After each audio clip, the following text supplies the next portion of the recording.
About a 14-time NBA All-Star. The most valuable player, Finals MVP, 2011 NBA champion. It's the great Dirk Nowitzki. How are you? Good to see you.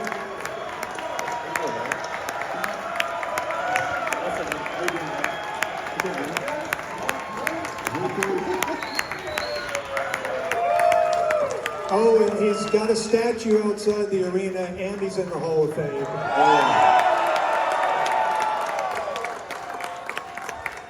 Hi, Dirk. Nice. Hello. We can't thank you enough for being here. I know you being our TicketStock headliner means an awful lot to you. But we want you to know that it means more to us because for 25 years, we have wanted to have you as our headliner here. The problem was that you were usually working in February.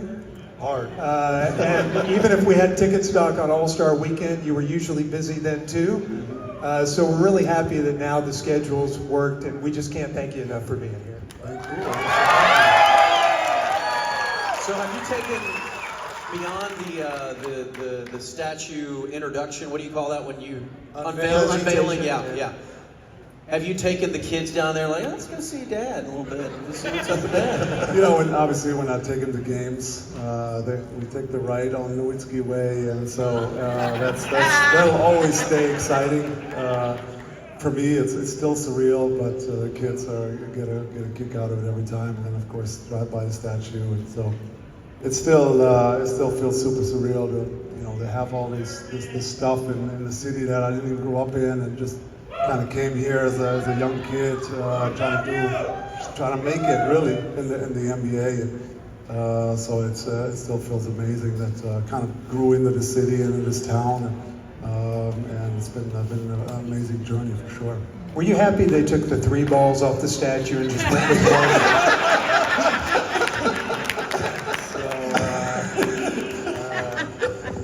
There were some discussions about that. And I had a little bit of input. So I'm happy the way it is now, I guess. It's great. I think I understand what the artist was trying to do, and try to show me emotion and movement, and not just do like a standstill statue. He wanted a little bit of his style in there. But let's just say the 1 ball looks great. It ended up pretty perfect. It's the perfect statue. Great job. So not much has been going on lately with your old basketball team. It's kind of weird. So I thought we'd talk baseball, if that's cool. No, I thought we'd start with the Luka deal because it's the biggest sports story in the last 20 years in this town. And I just kind of wanted you to take us through the moment you heard the news, what your reaction was, and then everything that kind of led up to you going out to LA and being there for Luka's debut with the Lakers. Yeah.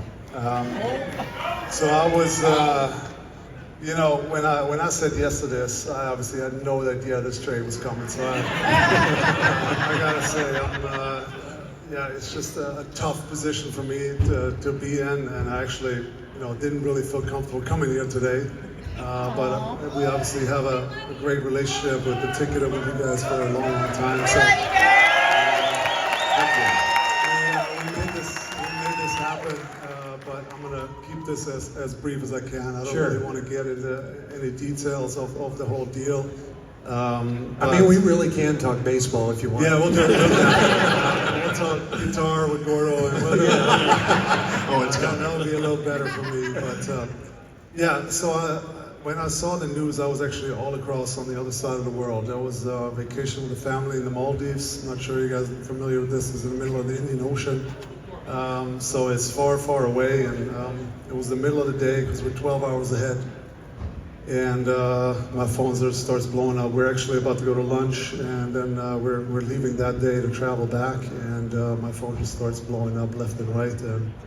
And then I kind of looked on social media, and I think I was as shocked and surprised as everybody was. And actually just spent the next hour kind of just following everything on social media, just making sure this is real, this is happening, and was just, I would say, in awe as everybody and as surprised as everybody was, and I was trying to wrap my head around what was really happening. And yeah, just really couldn't believe it. Couldn't believe it that this is what happened. But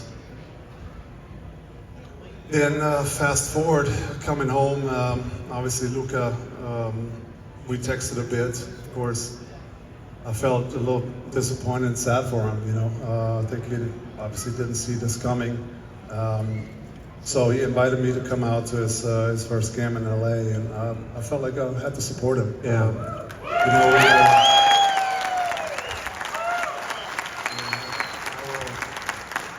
I felt like, you know, I played with him in my last season. We've gotten close. I've tried to mentor him. I try to help him as much as I can in the last few years, and he's a good kid. So I felt like I had to go out there and support him in this new chapter, because, you know, I think it was reported that he was pretty obviously down and disappointed how it went down, and so I wanted to be there for him. I wanted to be there for his family and show support. But I mean, you guys saw my face.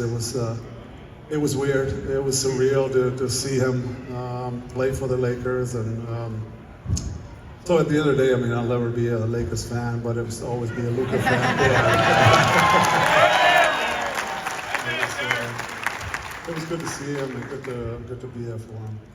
We were talking about that on the air, like watching that game, watching Luka, because we wanted Luka to do well, right? Like everybody wanted Luka to do well, and you know, because we feel like he's ours, and like just like you were, but then you'd be like, okay, you know, make that three or make that length of the court pass or whatever. But then somebody else would get the ball, and you're like, don't make that shot. It's the weirdest. I've never been more weirded out watching a basketball game in my life.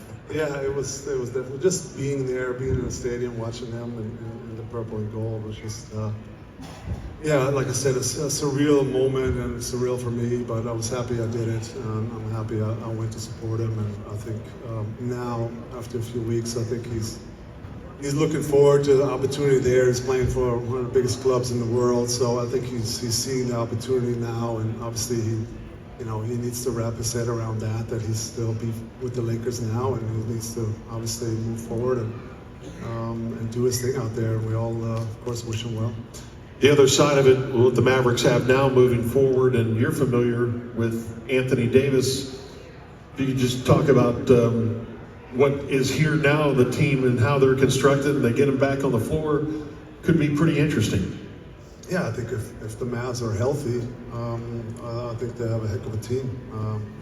AD is and I kind of feel bad about AD and Christie here in this deal. They're both great players, fun to watch, and of course they get it all. They get the news and they see it, and I just hope they feel welcome still and still be able to obviously contribute here to a good team. Because like I said, if they're healthy, they're pretty loaded on all positions. I love AD's game, always have. He's obviously an all-NBA talent on both ends of the floor. Scoring-wise, we all know he's long. He can score multiple ways, but defensively, he's long, he's active, he can block shots. So, and I was really surprised with Max Christie's game. I mean, I wasn't really that familiar. I hadn't watched a lot of Lakers games this year. So, but I mean, great versatile player. Can shoot the ball well and defend. He's long, so on the perimeter. So you can never have enough long guys who can shoot these days. And, so. You know, it's all about health, really, with that team now. If Kyrie has been phenomenal. I got to give my guy Jay Kidd a shout out. I think he's been doing a phenomenal job with really the injuries that they've had this year. I've never seen anything like it.